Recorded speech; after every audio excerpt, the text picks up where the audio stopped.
அடுத்து என்டிஏ சார்புல உண்மை கண்டறியும் குழு அப்படின்னு என்டிஏவோட ஒரு குழு தமிழ்நாட்டுக்கு வராங்க. கரூர்ல போய் ஆய்வு நடத்துறாங்க.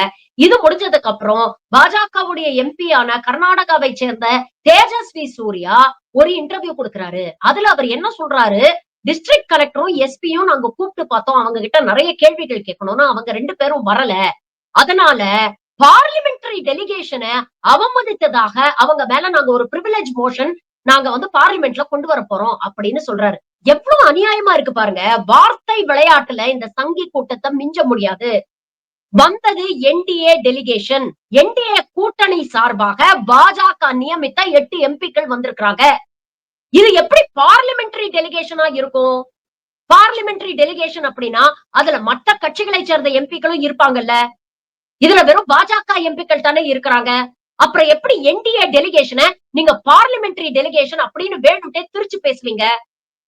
உங்களுக்கு பதில் சொல்ல வேண்டிய அவசியம் என்ன இருக்கு? பார்லிமெண்டரி டெலிகேஷன் அவமதிச்சிருந்தா நீங்க கொண்டு வரக்கூடிய பிரிவிலேஜ் மோஷன்ல ஒரு நியாயம் இருக்கு. ஒரு கட்சி சார்பாக அமைக்கப்பட்ட ஒரு உண்மை கண்டறியும் குழுக்கு பதில் சொல்லணும் அப்படின்னு லோக்கல் எஸ்பிக்கோ டிஸ்ட்ரிக்ட் கலெக்டருக்கோ எந்த அவசியமும் இல்லையே. அரசாங்கம் தரப்புல இருந்து நீதி அரசர் அருணா ஜெகதீசன் அவர்கள் தலைமையில ஒரு குழு அமைச்சிருக்கிறாங்க விசாரணை பண்ண. அவங்களுக்கு பதில் சொல்றாங்க. வெளிப்படையா ஒரு பிரஸ் கான்பரன்ஸ் நடத்தி இதே டிஸ்ட்ரிக்ட் கலெக்டரும் எஸ்பியும் அவர்கள் தரப்பு நியாயங்களை காணொளிகளோட ஆதாரங்களோட பதிவிட்டு இருக்கிறாங்க. இதற்கு மேல நீங்க என்ன தனியா அதுல விசாரிக்க வேண்டியிருக்கு? இதுல கூட ஒரு அவதூற பரப்புறாரு பாருங்க. பக்கத்துல இருக்கிற ஹாஸ்பிட்டலுக்கு எல்லாம் தூக்கிட்டு போகாம 25 நிமிஷம் தள்ளி இருக்கிற கடூர் மெடிக்கல் காலேஜுக்கு தூக்கிட்டு போனாங்க. முட்டாள்களா? பக்கத்துல இருக்கிற அமராவதி ஹாஸ்பிட்டலுக்கு தான் தூக்கிட்டு போனாங்க. அதற்கான ஆதாரங்கள், காணொளிகள் சமூக வலைதளங்கள்ல இருக்கு. அங்க கூட்டிட்டு போய் அவங்க ஆல்ரெடி இறந்து போயிட்டாங்க அப்படிங்கிறோன்ன அரசு மருத்துவமனைக்கு ஷிஃப்ட் பண்றாங்க.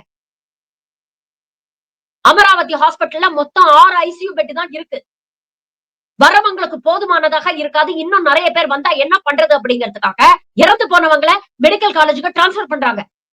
இந்த அடிப்படை அறிவு கூட இல்லாம இதுங்கெல்லாம் எம்பின்னு உட்கார்ந்துகிட்டு நம்ம கழுத்து அறுத்துக்கிட்டு இருக்குது. இவங்களுடைய அரசியல் ஆதாயத்துக்காக எப்படிப்பட்ட பொய்களை இவங்க பரப்புறாங்க அப்படிங்கறத பாருங்க. எங்கேயாவது ஒரு இழவு விழுந்தா இந்த கழுகு கூட்டம் கிளம்பி வந்துரும்.